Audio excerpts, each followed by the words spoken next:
Audio Jungle.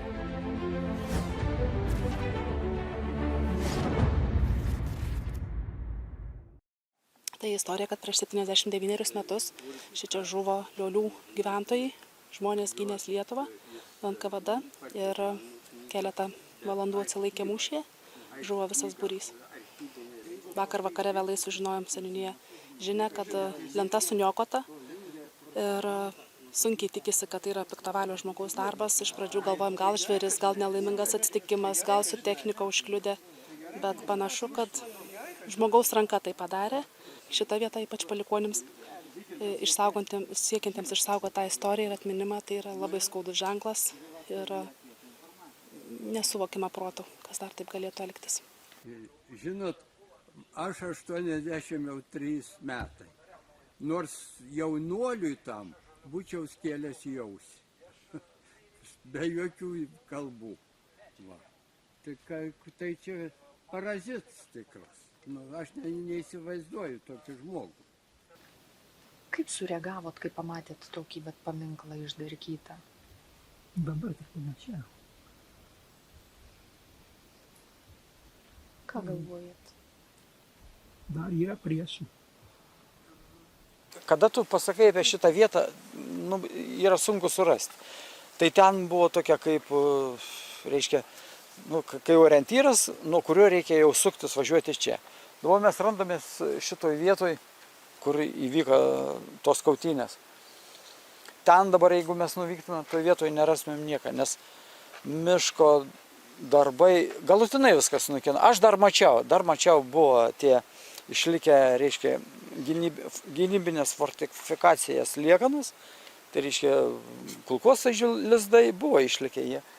O kaip jūs į šitą vietą vis ateinate? Tai kaip, aš čia kaip dirbau miške, čia girininkija suorganizavo, čia sako, reikia iškirsti, atvažiavo Urės tasai, kaip jisai, Vaitiekūn čia vadovauja paminklą pastatėm, kaip. Čia viskas, žmogaus darbą reikia viską, o čia paruošti viską, tą visą dalyką. Ir kiekvienais metais atvažiuoja dabar čia? Tai kai įvyks susirinkimai, atvažiuoja, jo. Kai įvyks susirinkimai, čia partizanai čia. Žinot, susirinkom minėti Birželio 14 prie tautos kančios paminklo Kelmei.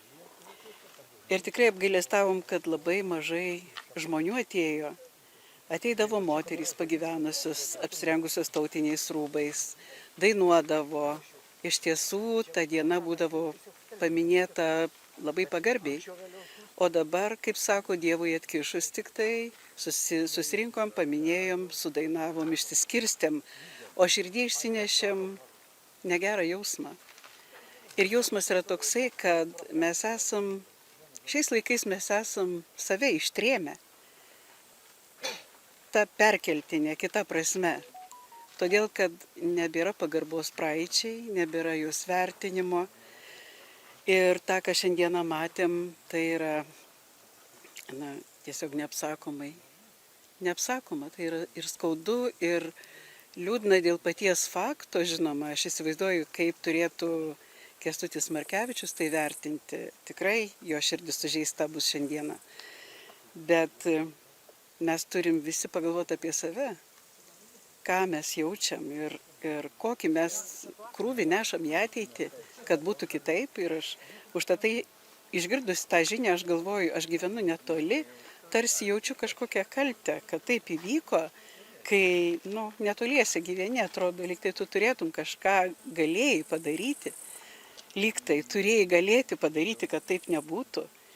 Užtat aš sakau, jeigu tas žmogus, kuris tą padarė, matytų šitą kadrą, tai aš jam tikrai nuoširdžiai sakau, kad Dievas sugrįž pas tave atpildu. Už Lietuvą, už tėvynę, už Lietuvą, už tėvynę, liesim kraują, paskutinį liesim kraują, paskutinį. O čia yra grinai Lietuvos partizanų daina. Mažam kambarėlį, ugnelę kuriu.